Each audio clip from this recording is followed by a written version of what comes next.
ಬ್ರೇಕ್ನ ನಂತರ ವಿಶೇಷ ಕಾರ್ಯಕ್ರಮಕ್ಕೆ ಮತ್ತೊಮ್ಮೆ ಸ್ವಾಗತ. ಕರ್ನಾಟಕ ಚುನಾವಣಾ ರಣಕಣದ ಎರಡನೆಯ ಸಮೀಕ್ಷೆಯನ್ನು ನಿಮ್ಮೆದುರಿಗೆ ಇಡ್ತಾ ಇದ್ದೀವಿ. ಮತ್ತೊಮ್ಮೆ ವಲಯವಾರು.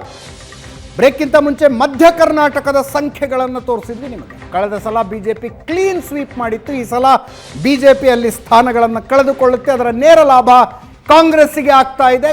JDS ಕೂಡ ಈ ಸಲ ಮಧ್ಯ ಕರ್ನಾಟಕದಲ್ಲಿ ತನ್ನ ಅಸ್ತಿತ್ವವನ್ನು ಸಾಬೀತು ಮಾಡುತ್ತೆ ಅನ್ನುವ ಪರಿಸ್ಥಿತಿ ಇದೆ ಅಂತ ಪ್ರಶಾಂತ್ ನಾಥ್ ಅವ್ರದ್ದು ಒಂದೊಂದು ರಿಯಾಕ್ಷನ್ ತಗೊಂಡಿದ್ದೀನಿ. ಎಸ್ ಶೆಟ್ರೆ, ಮಧ್ಯ ಕರ್ನಾಟಕ ಪ್ರಶಾಂತ್ ನಾಥ್ ಹೇಳ್ತಾರೆ 13 BJP ತೋರಿಸ್ತಾ ಇದ್ದೀರಿ, ಆದರೆ ಇಂಪ್ರೂವ್ ಮಾಡಿಕೊಳ್ಳೋ ಸ್ಕೋಪ್ ಇದೆ ಇಲ್ಲಿ ಅಂತ BJPಗೆ. ಅಲ್ಲ, ಡೆಫಿನೆಟ್ಲಿ ಇಂಪ್ರೂವ್ ಮಾಡ್ಬೋದು. ಈಗ ಆ್ಯಕ್ಚುಲಿ ನಮ್ಮ ಪ್ರಶಾಂತ್ ಹೇಳಿದಾಗೆ ಎಲ್ಲಿ 50% chance neck to neck fight ಎಲ್ಲಿ ಉಂಟಾ ಅಲ್ಲಿ because of that micro management ಉಂಟಲ್ಲ ಯಾರ್ದು BJPದು, particular in 2 district Shivamogga and Chikkamagaluru. ಅಲ್ಲಿ ಸ್ವಲ್ಪ ಹಿಂದುತ್ವನುಂಟು. ಮತ್ತು ನಿಮಗೆ ಏನು ಮೈಕ್ರೋ ಮ್ಯಾನೇಜ್ಮೆಂಟ್ ಅಂದ್ರೆ ಏನು? ಮೈಕ್ರೋ ಮ್ಯಾನೇಜ್ಮೆಂಟ್ ಅಂದರೆ ಪ್ರತಿ ಪೇಜ್ ವೈಸ್, ಬೂತ್ ವೈಸ್ ಅಲ್ಲ, ಪೇಜ್ ವೈಸ್. ನಂಗೆ ಗೊತ್ತಿತ್ತು, ನಾನು ಮಂಗಳೂರಿನಾಗ ಗೊತ್ತು ನಮ್ಮಲ್ಲಿ RSS ಹೇಗೆ ವರ್ಕ್ ಮಾಡ್ತಾರಂತ. ನಿಮ್ಗೆ ನೋಡಿ, ನೀವು ಇಲೆಕ್ಷನ್ 10th ಆಗಲಿ evening exact result will be given before ಕೌಂಟಿಂಗಲ್ಲಿ. ಯಾಕೆ ಗೊತ್ತಾ, ಆ ರೀತಿ ಪ್ರತಿ ಬೂತಲ್ಲಿ ಪ್ರತಿ ಪೇಜಲ್ಲಿ ಅವ್ರು ನೋಡಿಕೊಂಡು ಯಾರು ವೋಟ್ ಮಾಡೋದಿಲ್ಲ BJP ವೋಟರ್ಸ್ ಯಾರಿದ್ದಾರಾ ಅವ್ನು ಬೆಂಗಳೂರಲ್ಲಿರಲಿ, ಹುಬ್ಬಳ್ಳಿಯಲ್ಲಿರಲಿ, ಮೈಸೂರಲ್ಲಿ ವೋಟ್ ಮಾಡೋದಿನ ಅಲ್ಲಿ ತರಿಸ್ತಾರೆ ಅವರು. That is ಮೈಕ್ರೋಮ್ಯಾನ್. ನೆಕ್ಸ್ಟ್ ಅವನು ಎಲ್ಲಿ ತನಕ ಫಾಲೋ ಅಪ್ ಮಾಡ್ತಾರೆ ಅಂದರೆ ಅವನು ಹೋಗಿ ಬೂತಲ್ಲಿ ವೋಟ್ ಮಾಡೋ ತನಕ ಫಾಲೋ ಮಾಡ್ತಾರೆ BJP ಅವರು. That is not done in Congress or JDS actually. Because of that ಎಲ್ಲಿ ನೆಕ್ ಟು ನೆಕ್ ಫೈಟ್ ಉಂಟಾ ಅಂಥದ್ರ ಇದು ಭಾರಿ ಅಡ್ವಾಂಟೇಜ್ ಆಗ್ತದೆ. ಅವರು ಆ್ಯಕ್ಚುಲಿ ನಾವು ಬೇರೆಯವರು ಏನು ಗೊತ್ತಾ, ಬೂತ್ ವೈಸ್ ಮಾಡ್ತಾರೆ ಅಷ್ಟೇ. ಇವ್ರು ಹಾಗಲ್ಲ, ಪೇಜ್ ವೈಸ್ ಮಾಡ್ತಾರೆ. ಮತ್ತು spending of the amount also. Last bar man power ಐತಲ್ಲ, ಇನ್ನು ಮನಿ ಪವರ್ ಪರ್ಟಿಕ್ಯುಲರ್ ಆ ಬೆಲ್ಟಲ್ಲಿ ನಿಮ್ಗೆ ಗೊತ್ತು. ಲಾಸ್ಟ್ ಇಲೆಕ್ಷನ್ 2 days ಇರುವಾಗ ಪ್ರೀವಿಯಸ್ ಡೇ ಏನು ಹಣ ಹಂಚುದಂತ ಹೇಳ್ತಾರೆ, ನಾವು ನೋಡಿಲ್ಲ, ಕೇಳಿದ್ದೇವೆ, ಅರ್ಥ ಆಯ್ತಲ್ಲ. ಸೊ ಅದು most probability is true also. ಯಾಕಂದ್ರೆ ನಾವು ಕ್ಯಾಂಡಿಡೇಟ್ಗಳು ತುಂಬ ಜನ ಕ್ಯಾಂಡಿಡೇಟ್ಗಳು ನನ್ನ ಫ್ರೆಂಡ್ಸ್ ಇದ್ದಾರೆ. ಸೊ ಅವರು ಹೇಳ್ತಾರೆ ಅದಿಲ್ಲದ ನಡೆಯೋದೇ ಇಲ್ಲ ಅಂತ, ವೋಟ್ ಮಾಡ್ಲಿಕ್ಕೆ ಕೆಲವರು ಬರಲ್ಲ ಹೇಳ್ತಾರೆ. ಕತ್ತಲ ರಾತ್ರಿ ಅದೇನು. ಸೊ ಅದರಲ್ಲಿ ಸಹ BJP can beet Congress and JDS ಈ ಏರಿಯಾಗಳಲ್ಲಿ. ಹಾಗಾಗಿರುವಾಗ ಸೊ ಇದು ಲಾಸ್ಟ್ ಮಿನಿಟಲ್ಲಿ ನಮಗೆ ಸ್ವಲ್ಪ ಒಂದು 2-3 ಸೀಟ್ ಇವ್ರು ಕೊಟ್ಟ ಸೀಟಿಗಿಂತ 2-3 seat Congress down because of that present level he may be right. But in the coming 2 days ಅಲ್ಲಿ because of that management last minute management and follow up with the voters and showing some benefits to the voters, ಇದರಿಂದಾಗಿ ಏನಂದರೆ neck to equal ಸೀಟ್ಸಲ್ಲಿ ಬರ್ಬೋದು actually. ಅಲ್ಲ, already BJP ರೆಮೂದಿದ್ದಾರೆ, ಇನ್ನೊಂದು 2-3 seat BJP ಜಾಸ್ತಿ ಆಗಿ Congress down. But 2 ಕ್ಷೇತ್ರಗಳನ್ನು ಇವರು ಮೇಂಟೈನ್ ಮಾಡಿದ್ರೆ JDS, that's a good performance again. ಇನ್ನು ಮಿಡ್ಲ್ ಇದರಲ್ಲಿ most of the seat 2 seat ಇನ್ನು ಶಿವಮೊಗ್ಗ ಡಿಸ್ಟಿಕ್, ಶಿವಮೊಗ್ಗ ರೂರಲ್, ಮತ್ತೊಂದು ಭದ್ರಾವತಿ ಇರ್ಬೋದು, ಮೋಸ್ಟ್ಲಿ ಆ ಸೀಟ್ಗಳಿರ್ಬೋದು, ಮತ್ತು ಯಾವ್ದು ನಿಮ್ಮ ಚಿಕ್ಕಮಗಳೂರು ಒಂದು ಪ್ಲೇಸಸ್ ಇರ್ಬೋದು. ಆ ರೀತಿ ನೋಡಿದರೆ ಇದು JDS 2 ಸೀಟ್ ಬಂದೇನು ಆಶ್ಚರ್ಯ ಇಲ್ಲ. ಒಂದು ಟೈಮಲ್ಲಿ ಅವರು ಇದರಲ್ಲಿ ಶಿವಮೊಗ್ಗ ಡಿಸ್ಟಿಕಲ್ಲೇ 3 ಹೊಡೆದಿದ್ದಾರೆ. ಯಾರು ಇನ್ಕ್ಲೂಡಿಂಗ್ ಸೊರಬ, ಭದ್ರಾವತಿ ಆ್ಯಂಡ್ ಬ್ಯಾಂಗ್ಳೂರು ಇರಲ್ಲ, ಯಾವುದು 2008 ಅದೇ ರೂರಲ್ ಗ್ರಾಮಾಂತರ ಶಾರದಾ. ಅದು she is also this time bright chances are there for winning. She is giving contest, fight ಕೊಡ್ತಾ ಇದ್ದಾರೆ. ಫೈಟ್ ಅಂತ ಹೇಳ್ಬೋದು, ಅರ್ಥ ಆಯ್ತಲ್ಲ. ಯಾಕಂದ್ರೆ ಪಾಪ ಯಾರು ಈಗ ಕ್ಷೇತ್ರ ಕ್ಯಾಂಡಿಡೇಟ್ಗೆ ನಾವೆಲ್ಲ ಹೇಳಿದ್ರು ತೊಂದರೆ. ಹಾಗಾಗಿ there is a contest good. ಯಾಕಂದ್ರೆ ಆ ಕ್ಷೇತ್ರಗಳಲ್ಲಿ JDS ಫೈಟ್ ಕೊಡೋದು ಕಷ್ಟ. ಯಾಕಂದ್ರೆ ಅಲ್ಲಿ ಯಾವುದೇ ಒಂದು ಜಾಸ್ತಿ ಒಕ್ಕಲಿಗ ಓಟಿ ಇಲ್ಲ. ಮತ್ತು ಅವರ ಒಕ್ಕಲಿಗ ಓಟಿ ಎಲ್ಲಿ ಉಂಟಾ ಅಲ್ಲಿ ಮಾತ್ರ JDS ಯೂಸಲಿ ಫೈಟ್ ಮಾಡೋದು. ಅದರ್ವೈಸ್ ಕ್ಯಾಂಡಿಡೇಟ್ ಸಾಮರ್ಥ್ಯ ಮೇಲೆ ಈಗ ಶಿವಮೊಗ್ಗ ರೂರಲ್ಲಿ ಒಕ್ಕಲಿಗಿಸಿದ್ದಾರೆ, ಭದ್ರಾವತಿಯಲ್ಲಿ ಸಹ ಒಕ್ಕಲಿಗಿಸಿದ್ದಾರೆ, and part of the Chikmagalur is ಒಕ್ಕಲಿಗೆ, but not to the extent of winning level. To secure the votes they are there, not to the winning extent. Got it. Ajit, ಈ ಚುನಾವಣಾ ಅಭಿಯಾನದ ಪ್ರಾರಂಭದಿಂದನೂ ಕೂಡ ಏನು ಆ್ಯಂಟಿ ಇನ್ಕಂಬನ್ಸಿ ಫ್ಯಾಕ್ಟರ್, ಪ್ರಭುತ್ವ ವಿರೋಧಿ ಅಲೆ ಅಂತೇನಿದೆ, ಅದು ಭಾಳ ನಿಚ್ಚಳವಾಗಿ ಬಿಂಬಿತವಾಗಿರೋದು ಈ ಮಧ್ಯ ಕರ್ನಾಟಕದಲ್ಲಿ. BJPಗೆ ಅತಿ ದೊಡ್ಡ ನಷ್ಟ ಆಗ್ತಿರೋದು. 21 ಇದ್ದಿದ್ದು 13 ಬಂದಿದೆ ಅಂತಂದರೆ ಅದು ಅತ್ಯಂತ ವರ್ಚಸ್ವಿ ನಾಯಕ ಯಡಿಯೂರಪ್ಪ, ಈಶ್ವರಪ್ಪನಂಥವ್ರು ಇದ್ದ ವಲಯ ಇದು.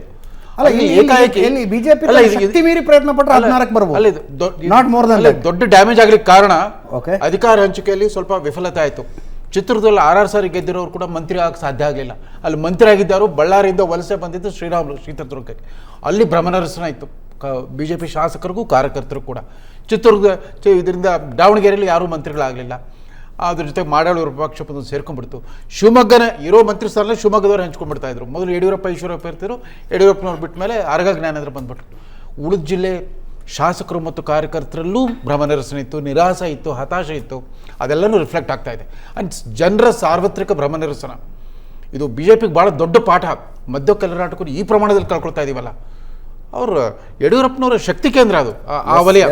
ಅಲ್ಲೇ ಇಷ್ಟು ದೊಡ್ಡ ಡ್ಯಾಮೇಜ್ ಆಗ್ತಿದೆ ಅಂತಂದರೆ ಬೇರೆ ಕ್ಷೇತ್ರಗಳ ಬಗ್ಗೆ ಕೂಡ BJP ಭಾಳ ಎಚ್ಚರಿಕೆ ವಹಿಸಬೇಕು ಅಂತ ಕಾಣುತ್ತೆ. So reflective of the anti incumbency wave which is scene at the state level. ಈ ಭ್ರಮ ನಿರಸನದ ನಿಚ್ಚಳ ದರ್ಶನ ನಮಗೆ ಮಧ್ಯವಲಯದಲ್ಲಿ ಪ್ರದೀಪ್ ಭಂಡಾರಿ ಅವ್ರು ಕೇಳಬೇಕಿತ್ತು, whether this reduction of BJP seats drastic because of the reduction. anti-incumbency against the sitting MLAs or the party as such? ಅಂದರೆ ನಿಮ್ಮ state ಗೌರ್ಮೆಂಟ್ನ ವಿರುದ್ಧದ ಆ್ಯಂಟಿ ಇನ್ಕಂಬನ್ಸಿನೋ ಅಥವಾ ಯಡಿಯೂರಪ್ಪನವರ ನಾಯಕತ್ವ ಇಲ್ಲ ಅನ್ನುವ ಕಾರಣಕ್ಕೋಸ್ಕರ ಲಿಂಗಾಯತರೆಲ್ಲ ಆ ಉತ್ಸಾಹ ಇಲ್ವೋ? क्या येडियुरप्पा जी नेता नहीं है इसलिए वो उत्साह लिंगायतों में नहीं है? Ajit ji, 3 points here. I was patiently listening. Number 1 point, BJP cannot go less than this in central Karnataka. Okay. As of if this is a conservative estimate in central Karnataka. Number 2 is wherever it is losing, it is because of local factors. So, for example, here in a rural seat, JDS is fighting a good contest. But as the gentleman here said, that what matters is who is able to convert that on the last day. For example, in Sorba, there is a neck and neck contest going on. Prashant said that it is a volatile situation. Even in Chikmagalur, there is a constituency where there is a neck and neck contest going on. So, what I'm trying, even in Chitradurga, there is another constituency where there is a very neck and neck contest going on. And in this region, there is the ability of the BJP to pull. I particularly was not naming constituency because Ajit said the chances for the BJP to increase is much more high. So this is not a pro-incumbency or anti-incumbency. This is to do with local factors. In fact, in Shimoga rural, I'll give you an example. The margin that was there between the JDS and the BJP is completely reduced than what it was in the last survey. So ultimately what matters is that who is able to maintain that momentum on the 10th when the polling happens. This is ಈ very ಚರ್ಚೆ ಆರಂಭದಲ್ಲೇ ಪ್ರದೀಪ್ ಭಂಡಾರಿ ಹೇಳಿದ್ರು, ಪ್ರಶಾಂತ್ ಕೂಡ ಆ ಮಾತನ್ನು ಹೇಳಿದ್ರು. 28ರಿಂದ 30 ಕ್ಷೇತ್ರಗಳಲ್ಲಿ ತುಂಬ ಅಂದರೆ ತುಂಬ ಟೈಟ್ ಕಾಂಟೆಸ್ಟ್ ಇದೆ ಅಂತ. ಪ್ರದೀಪ್ ಭಂಡಾರಿ ಅಕ್ಯುರೇಟ್ ನಂಬರ್ ಹೇಳ್ತಾರೆ, 27 ಕ್ಷೇತ್ರಗಳಲ್ಲಿ ಬಹಳ ಟೈಟ್ ಕಾಂಟೆಸ್ಟ್. ಟೈಟ್ ಕಾಂಟೆಸ್ಟ್ ಅಂದರೆ ಏನು? ಗೆಲ್ಲುವವರು 1 ಮತದ ಅಂತರದಿಂದ ಹಿಡಿದು 6,000 ಮತಗಳ ಒಳಗಡೆನೆ ಗೆಲುವು ಸೋಲುಗಳು ನಿರ್ಣಯ ಆಗ್ತವೆ. ಅಂಥ 27 ಕ್ಷೇತ್ರಗಳು ಆಲ್ ಓವರ್ ದ ಸ್ಟೇಟ್ ಇದ್ದಾವೆ. ಆ 27 ಕ್ಷೇತ್ರಗಳ ಪೈಕಿ ಒಂದು ಹೆಸರು ಹೇಳಿದ್ರು ಶಿವಮೊಗ್ಗ ರೂರಲ್ಲು. ಆ ಕ್ಷೇತ್ರಗಳ ಅಂತಿಮವಾಗಿ ಡಿಸೈಡ್ ಮಾಡ್ತವೆ ಟ್ಯಾಲಿ ಹೆಂಗಿರುತ್ತೆ ಅಂತ. ಈಗ ಮಧ್ಯ ಕರ್ನಾಟಕದ ವಿಷಯದಲ್ಲಿ ನೀವು ಟಾಕಿಂಗ್ ಪಾಯಿಂಟ್ಸ್ ಅಂತ ಕೊಡೋದಿದ್ರೆ, ಕಳೆದ ಸಲ 21ರಲ್ಲಿ ಗೆದ್ದಿದ್ದ BJP ಈ ಸಲ 13ಕ್ಕೆ ಕುಸಿಯಬಹುದು, 13ಕ್ಕಿಂತ ಕಡಿಮೆ ಆಗೋದಿಲ್ಲ, ಆದರೆ ಜಾಸ್ತಿ ಆಗುವ ಸಾಧ್ಯತೆ ಇದೆ ಅಂತ. ಜಾಸ್ತಿ ಅಂದರೆ ಎಷ್ಟು ಜಾಸ್ತಿ ಆಗಬಹುದು? 16ರ ತನಕ ಆಗಬಹುದು. 16ರ ತನಕ ಆಗಬಹುದು. ಅಡಿಷನಲ್ 3 ಸೀಟನ್ನು ತಂದು ಕೊಡೋದಾದರೆ ಯಾವ ವಿಷಯ ತಂದು ಕೊಡುತ್ತೆ? ಚಿಕ್ಕಮಗಳೂರು ಮತ್ತು ಶಿವಮೊಗ್ಗದಲ್ಲಿ ಅಧಿಕಾರಕ್ಕೆ ಬಂದರೆ ಬಜರಂಗ ದಳವಂಥ ಸಂಘಟನೆಗಳನ್ನು ನಿಷೇಧಿಸ್ತೀವಿ ಅಂತ ಕಾಂಗ್ರೆಸ್ನವರು ಪ್ರಣಾಳಿಕೆಯಲ್ಲಿ ಹಾಕಿದ್ದರ ಲಾಭ BJPಗೆ ಚಿಕ್ಕಮಗಳೂರು ಶಿವಮೊಗ್ಗದಲ್ಲಿ ಆಗುವ ಸಾಧ್ಯತೆ ಇದೆ. ಚಿತ್ರದುರ್ಗ BJPಯ ಪಾಲಿಗೆ ಆರಂಭದಲ್ಲಿ ಚಿಂದಿ ಚಿತ್ರಾನ್ನ ಅನ್ನಿಸ್ತಾ ಇತ್ತು, ಈಗ ಅದನ್ನು ಒಂದು ಸಲ ಕಂಟ್ರೋಲಿಗೆ ತಗೊಂಡಿದ್ದಾರೆ ಅಂತೀರಿ ನೀವು ಪ್ರಶಾಂತ್? ಸ್ವಲ್ಪ ಮಟ್ಟಿಗೆ ಕಂಟ್ರೋಲಿಗೆ ತಗೊಂಡಿದ್ದಾರೆ. ಚಿತ್ರದುರ್ಗದಲ್ಲಿ ತುಂಬ ಲಾಸ್ ಆಗಲಿಕ್ಕಿಲ್ಲ. ಆದ್ದರಿಂದ 13ರ ಸಂಖ್ಯೆ ಸ್ವಲ್ಪ ಜಾಸ್ತಿ ಆದರೂ ಆಗಬಹುದು. ಕಳೆದ ಸಲದ ಪರ್ಫಾರ್ಮೆನ್ಸನ್ನು BJP ರಿಪೀಟ್ ಮಾಡೋದು ರೂಲ್ಡ್ ಔಟ್, ಅದು ಸಾಧ್ಯ ಇಲ್ಲ. ಎಷ್ಟು ಕಳೆದುಕೊಳ್ತಾರೆ ಅನ್ನೋದು ಇಂಪಾರ್ಟೆಂಟು. ನನ್ನ ಒಂದು ಸಣ್ಣ ಪ್ರಶ್ನೆ ಇದೆ ಪ್ರದೀಪ್ ಜಿ, मतलब ऑडियंस को समझ में आए इसलिए पूछ रहा हूँ, what is actually meaning of anti incumbency? क्योंकि हमने लगातार 9 साल से चुनाव देख रहे हैं. When Modi entered the national stage, BJP one is progression है, लेकिन whenever बीजेपी लॉस्ट ए स्टेट और ए सीट, बीजेपी का वोटर मोदी जी के कारण, आरएसएस के कारण, हिंदुत्व के कारण, लोकल जाति के कारण वो दूसरे पार्टी को शिफ्ट नहीं हो रहा था. मैं why I am asking in central Karnataka is anti incumbence. हम बोल रहे हैं कि लोकल एंटी इनकम्बेंसी है, that's why BJP is losing 8 seats. Anti incumbency का मतलब क्या है? BJP is losing its votes to Congress और Congress is consolidating from JDS, others, and Congress candidate is winning. क्या situation है? I am very curious to know about this.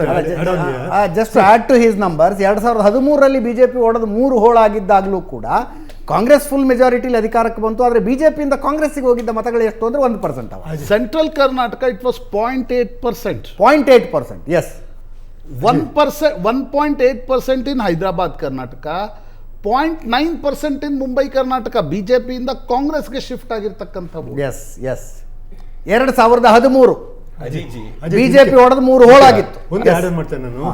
ನೀವು ಆ್ಯಂಟಿ incumbency ಬರುತ್ತೆ. ಇತ್ತೀಚೆಗೆ ನೋಡಿ ನೀವು ಲಾಸ್ಟ್ ಡಜನ್ ಸ್ಟೇಟ್ ಅಸೆಂಬ್ಲಿಯಲ್ಲಿ ruling BJP lost only one state, that is Himachal Pradesh. All the 11. So it is not anti incumbency. Nowadays you can pro incumbency you are observing. Take an example, ನಿಮಗೆ list ಕೊಡ್ತೇನೆ. UP, Uttaranchal, Goa, Assam, Gujarat, then your north eastern states, ಇದೆಲ್ಲ they retain. ಅರ್ಥ ಆಯ್ತಲ್ಲ, except Himachal Pradesh. Rajasthan ಕಳ್ಕೊಂಡಿದೆ.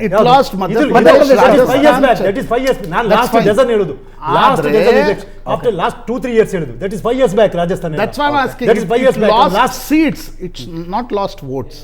So what is the situation in ಈಗ anti incumbency ಅಂತಲ್ಲ, secular anti incumbency ಎಲ್ಲ ಹೋಯ್ತದು, ಹಲ್ಟಾಗಿ ಬಿಡ್ತೀವಿ.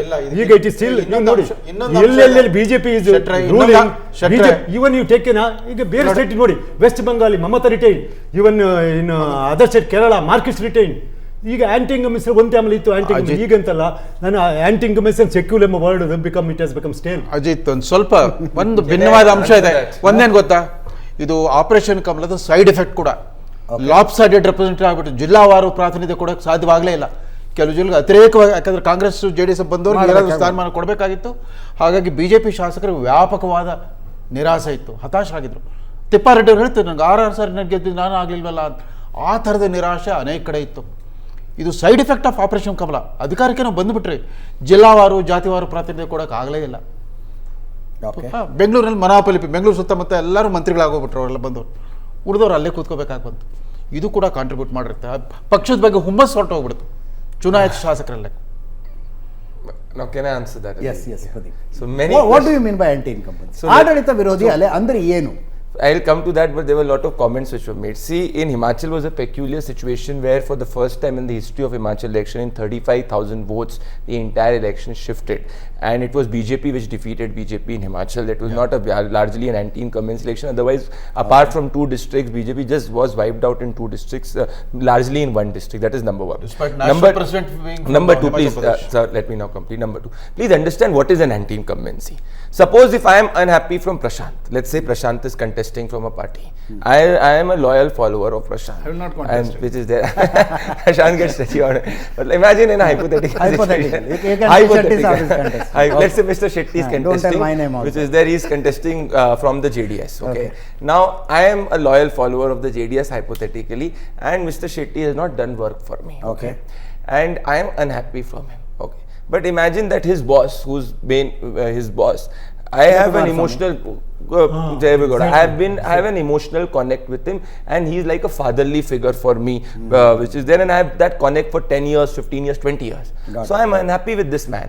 Okay. But still that man comes and said, yaar gale bharat ke indirectly says ki chalo theek hai ho gayi galti mere liye karke. So what I'm trying to say is atte magalana karanake madave madkondange. That is same thing happens in BJP also. So candidate is good, Modi is good, Yediyurappa is good. But so it is Prashant ji, it is something which is very situational in nature.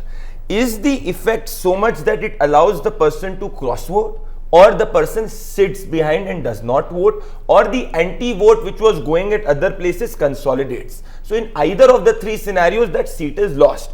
In central Karnataka, at places it is the anti-vote which is consolidating, and this is a very conservative estimate which we have taken. At a lot of places, how does the voter behave? If the voter does not want to cross vote, the voter sits at the home. So at that situation also, that seat gets affected, which we have seen in Madhya Pradesh 2018, which was talking about the BJP got more vote share than the Congress in that assembly election, but the Congress got more seats. That was because the BJP voters sat behind at many places. He did not cross vote. So it is very situational in nature. I don't have a direct answer, because this is not a presidential election which is voting in somebody or voting out somebody. As you rightly said, that it is a narrative-less election which is there. This is why it is anti-incumbency is a very situational aspect. At places it is because of the cross vote. Very few places what is happening is that there is very less chances of cross vote taking place of the BJP candidate. So if it is not happy, the candidate we have in the data is might sit at home, or the anti-vote which was going to JDS last time or some other party is consolidating with the person who can defeat that. That is very important. So the cross vote is not taking place. The cross vote to take place for an ideological party is comparatively lesser. Yes. Particularly here in this state. That is what is very, very important. Got ಒಂದು ಸಣ್ಣ ಬ್ರೇಕ್ನ ಸಮಯ. Break ನಂತರ Bengaluru, greater Bengaluru, Bengaluru ನಗರ ಮತ್ತು ಬೆಂಗಳೂರು ಗ್ರಾಮೀಣ ಜಿಲ್ಲೆಗಳ 32 ಕ್ಷೇತ್ರಗಳಲ್ಲಿ ಏನಾಗುತ್ತೆ, ಬೆಂಗಳೂರು ನಗರ ಮತ್ತು ಬೆಂಗಳೂರು ಗ್ರಾಮೀಣ ಸೇರಿಸಿ ಗ್ರೇಟರ್ ಬೆಂಗಳೂರಿಗೆ ಬರ್ತೀವಿ ಬ್ರೇಕ್ ಆದ ಮೇಲೆ.